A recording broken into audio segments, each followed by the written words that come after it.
In the abundant time of harvest, we prepare for the lean winter by gathering in supplies, but perhaps more importantly, by gathering in community.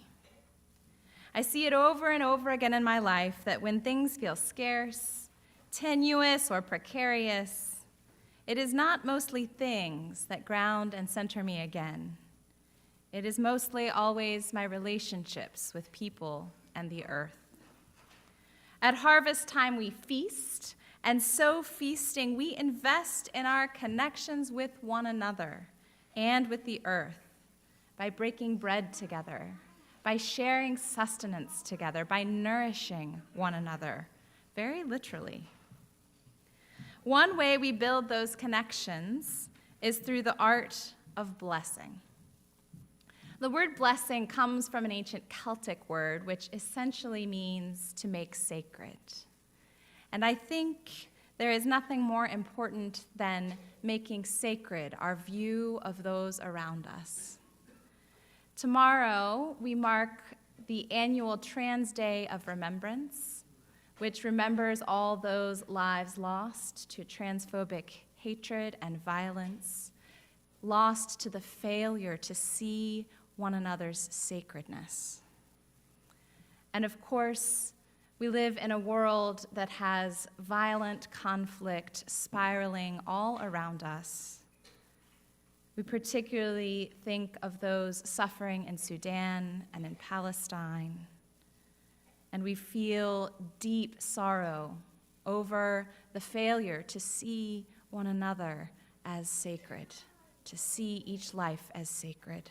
And so for me, the art and act of blessing is the moment where we bear witness to one another's sacredness, that we bless one another not because we have some divine gift to impart, but because we can come along to witness the sacredness of one another.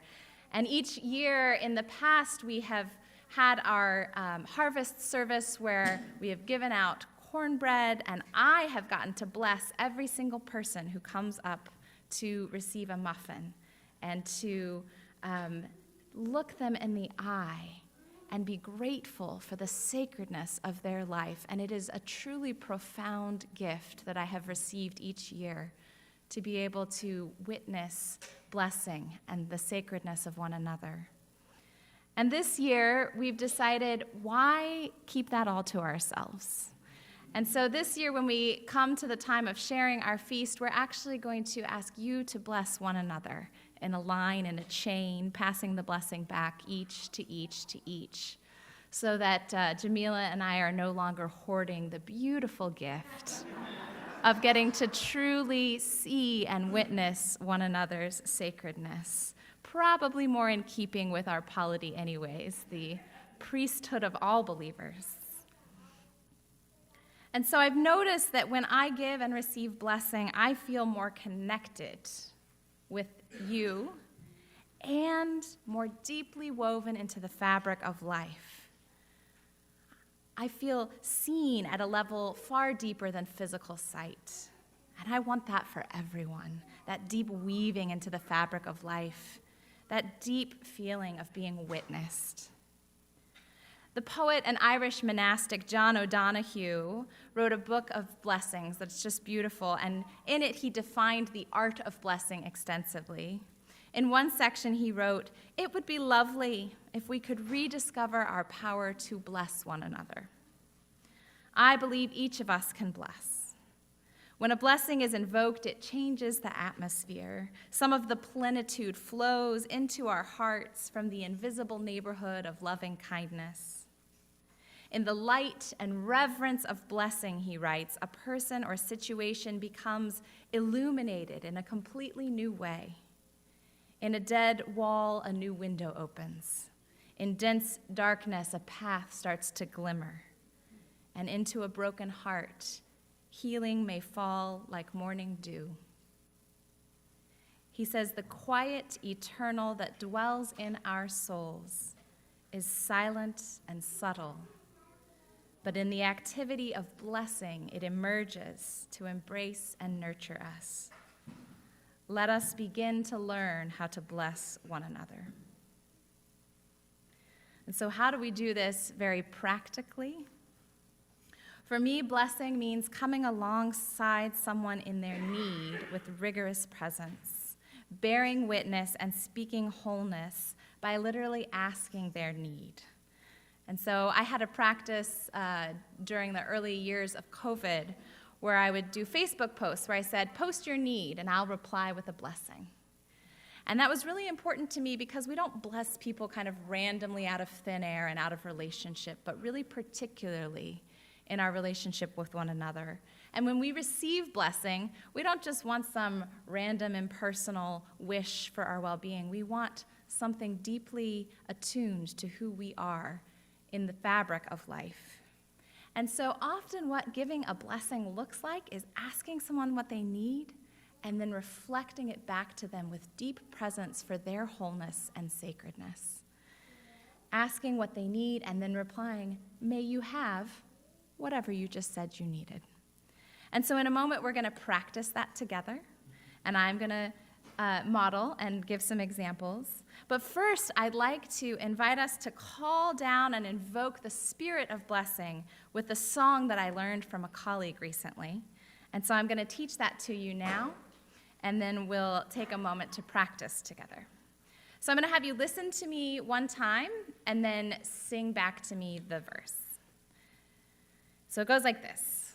Call down a blessing, call down a blessing, call down a blessing, call down. So let's try that. Call down a blessing, call down a blessing, call down a blessing, call down. And then there's another section that goes like this.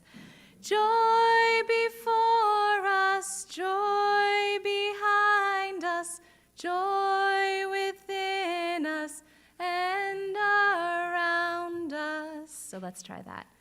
Joy before us, joy behind us, joy within us and around us. And then it just keeps going.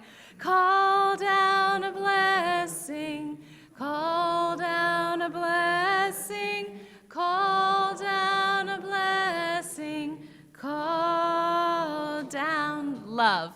Love before us, love behind us, love within us and around us.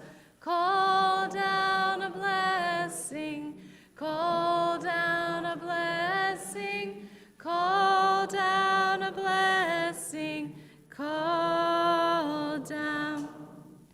Peace before us, peace behind us, peace within us and around us.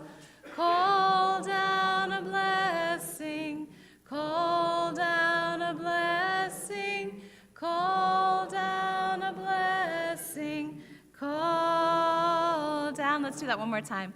Call down a blessing, call down a blessing, call down a blessing, call down. So now that we have called down the spirit of witness to one another's sacred humanity, I'd like to invite you into a moment of blessing each other. So first, I'm going to show the way and ask one or two of you to call out a need that you hold right now.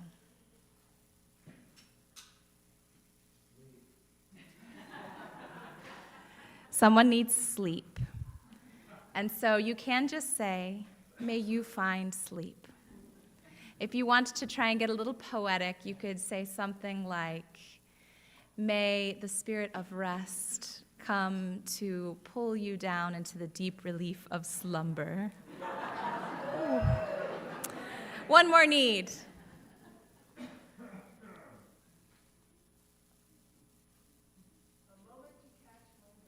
A moment to catch your breath. Jamila, may you find a moment to catch your breath. And may you find a spacious silence open around you in which you can hear your own spirit speaking.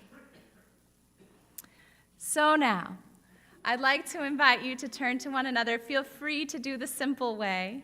Find a partner and ask your partner what they need and wish it deeply for them while really looking at them and witnessing their sacred humanity. And then switch places.